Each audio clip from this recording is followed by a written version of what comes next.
Society in the 1940s and the 1950s were challenging times for the citizens of Ireland.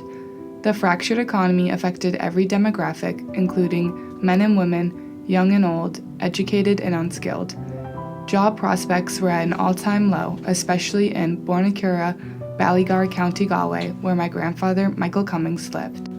Although my grandfather completed Ballacola National School as an early teen, his earning potential for his family, where he was one of 8 children, born to Nora and Patrick Kilcommons, equaled no more than a mere shilling or 2 per week. During the period of World War II in the 1940s, Ireland was low on critical supplies of animal feed, fertilizers, which assisted in keeping planting soil fertile, wheat, and grain crops. The reason for this may be attributed to the fact that Ireland remained neutral, unlike Great Britain and the Allied countries, and was punished for their neutrality by having access denied to these staple supplies. The result of this soon became apparent in Ireland, as unemployment, crime, and expenses rose while health and job opportunities declined.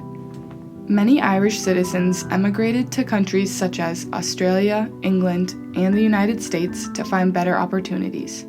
My grandfather was no exception. He boarded a Pan Am flight to the United States in 1948. He has said it was one of the hardest decisions he ever made, but knew the promise of America and a paycheck that he could share by sending some of his earnings back to his family in Ballygar County outweighed his feelings of trepidation.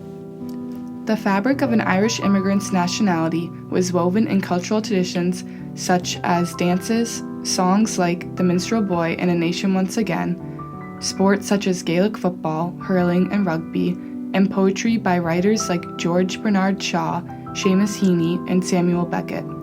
These cultural traditions later helped in their acclimation to life outside of their country.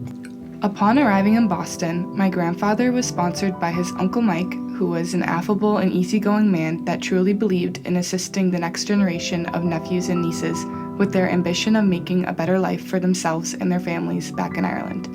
His uncle emigrated 15 years prior to my grandfather's arrival. When my grandfather came to America, he and his brothers changed their surname from Kilcommons to Cummings. The prevailing thought process amongst my grandfather's family was that Kilcommons was an Irish-sounding name in the no Irish need apply period of the late 19th century. During this time, many Americans attempting to secure employment felt threatened by these immigrants and let their discrimination show by acts of hatred. Potential employers who did not want any trouble would post no Irish need apply in an effort to keep peace at their workplace. Just like that, Michael Kilcommons left his last name behind in order to become Michael Cummings. My grandfather quickly adjusted to life in the United States and, more importantly, to Boston, Massachusetts. He earned his GED at an evening school in Boston and was presented his diploma by John F. Kennedy, who was a young congressman at the time. He also immersed himself in the Irish cultural scene and became an MC at local dances, which were the main social experience of Irish immigrants at the time. The dance halls of Dudley Street in Dorchester provided a welcome social atmosphere to the Irish immigrants of Boston in the 1940s and 1950s. Band music and dancing were the combination that connected homesick men and women who wanted to feel socially connected. Michael also played Irish football for the Gaelic Athletic Association, which was a team comprised of other Irish immigrants from the Galway area. Soon he met Noreen McSweeney, who was the daughter of Irish immigrants from County Cork. This occurred on Columbus Day weekend in 1955 when, one night, when leaving work at the John Hancock Bank, Noreen had invited a co-worker to join her at the State Ballroom on Dudley Street. Once there, she was approached for a quick dance by Michael Cummings, but that quick dance led her to leave her coworker behind as it turned into a 3-hour conversation with Michael and the start of their relationship.